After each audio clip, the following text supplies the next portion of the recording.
As a visionary leader, you're supposed to innovate. You're supposed to lead innovation. But what does that mean? I'm going to give you 3 systems to lead innovation in your building. In our family, we tend to eat pretty geeky, kind of organically, and we used to have chickens. So once you have chickens, you see the food they eat, and then you see the eggs they produce. So we follow this farm called Seven Sons Farm, and they're super geeky about restorative farming practices. So they're kind of leading this movement. So farmers actually come and visit Seven Sons Farm, and then they learn a bunch of stuff and they take it back to their farm. But what do you do when you have these new farming techniques? Like you're supposed to love earthworms and all these moving chicken coops and all this stuff. You can't just go implement every one of those. So you have to decide how that innovation will work on your farm. And it's really the same thing for you as a building leader.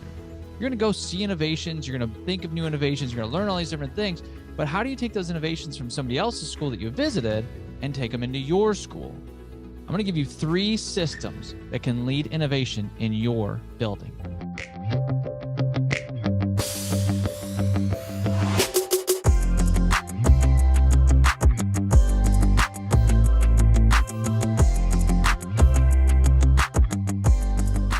Welcome to PBL Simplified for Leaders, where we take your vision off of the page and bring it into your school.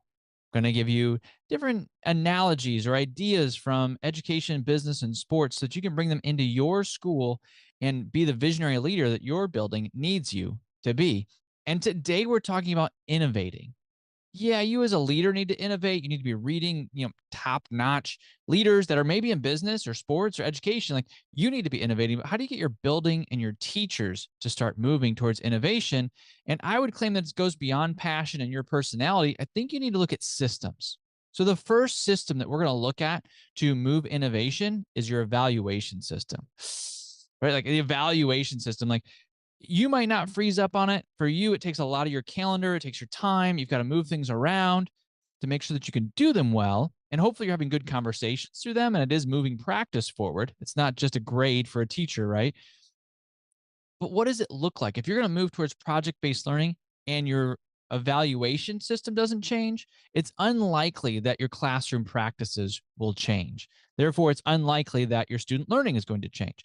So your evaluation, whether you like it or not, in some form is going to drive your innovation. So how can you start to innovate through evaluations? I think you need to have some candid conversations, probably with your leadership team first, to kind of seed the ground to see where it's going to go and how it lands with your teachers. You probably know how to do this, but at some point your teachers need to have a voice in this to say, hey, the vision's a little bit different, so the evaluation needs to look different. What do you think? And I think you start by defining terms. This is something you do in debates and in logical debates specifically, like the defining of terms is really important. Are we talking about the same things? So one that I like to push on first is engagement, like student engagement. Does that mean that when an evaluator's in your room that kids are quiet? Or does it mean that they're engaged? Like if 75% of your kids are just being quiet and looking at a book, that does not mean engagement to me. And probably not you either, right? They could just be sitting there quiet. They could be compliant, but not engaged. So you need to define those terms with your staff and let them start to feel that shift in a way that's not super scary. That just pops up on evaluation day, right? On the unannounced evaluation. I think another great way to drive this is looking at student work.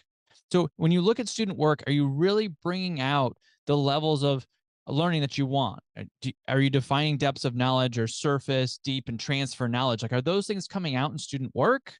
Or do we just say that they are because that's what we planned? Like we planned for them to use higher order thinking skills. Let's look at student work to see what actually happened. And you can bring that together as a staff and do a carousel, let people look at different student work and have teachers talk about how those things came about. I do think planning process is important too. That would be the third piece I'd give you an evaluation system is what does planning look like? Are your teachers still planning the exact same way? Are they using more of a PBL friendly planning framework? Because they probably should be. Probably makes sense to do that. The second system to lead innovation in your building is classroom visits. And yes, you can go visit schools. It's important for your teachers to do that. If you've been listening for a while, you know that I'm a big fan of that. But they also need to visit classrooms that are in your school.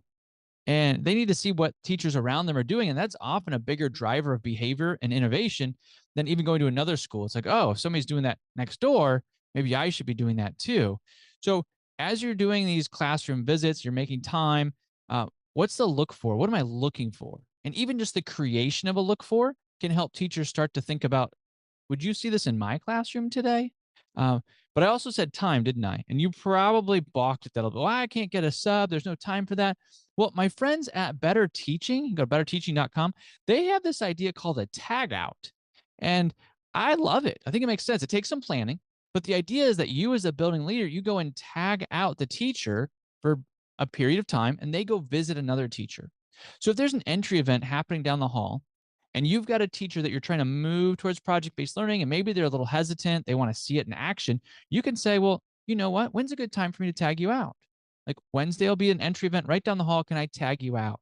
And you find a time where, you don't have to teach AP chemistry, but there's a time where it makes sense for you to be in there, where you can be effective and the classroom still runs well. Like I said, it takes some planning, but tag that teacher out for 15 minutes and they can go see it for themselves and come back and jump back into things. So you don't have to find a sub because that's hard. The third system that you can start to innovate is in the classroom, right? Like that's where we want it to end up, but you're going to take these systems and they're going to drive towards classroom innovation. So we also need to look in the classroom. Like, how are you going to encourage classroom innovation? Where are your teachers making true changes in their practice? And I'll give you three within this bucket. One is community partners. Are you bringing in community partners? And you can do that without being full-blown project-based learning. It's a cornerstone of PBL. But if you're going to ooch into this, if you're going to make some small steps into project-based learning, you can bring a community partner into a traditional PBL, or sorry, a traditional project. And a community partner could introduce it, or they could listen to presentations. The second place is student voice. Where can your teachers start to give a little bit of voice? They can try some things at their own level. Like, don't give the kids the keys to your car, but start to make a shift. And then also looking at student learning, which I kind of talked about in the evaluation phase, but let's look at some student work and see if we're making some of those changes. And you can start to encourage those changes out loud. Like, it comes out in maybe your weekly email or in a staff meeting, you recognize somebody for making one of these shifts. Those things that you value and say out loud, you're telling the rest of your staff, this is important for us as we move forward. And as you move forward with these three systematic shifts towards innovation, you'll engage your learners, tackle boredom, and transform your classrooms. So go lead inspired.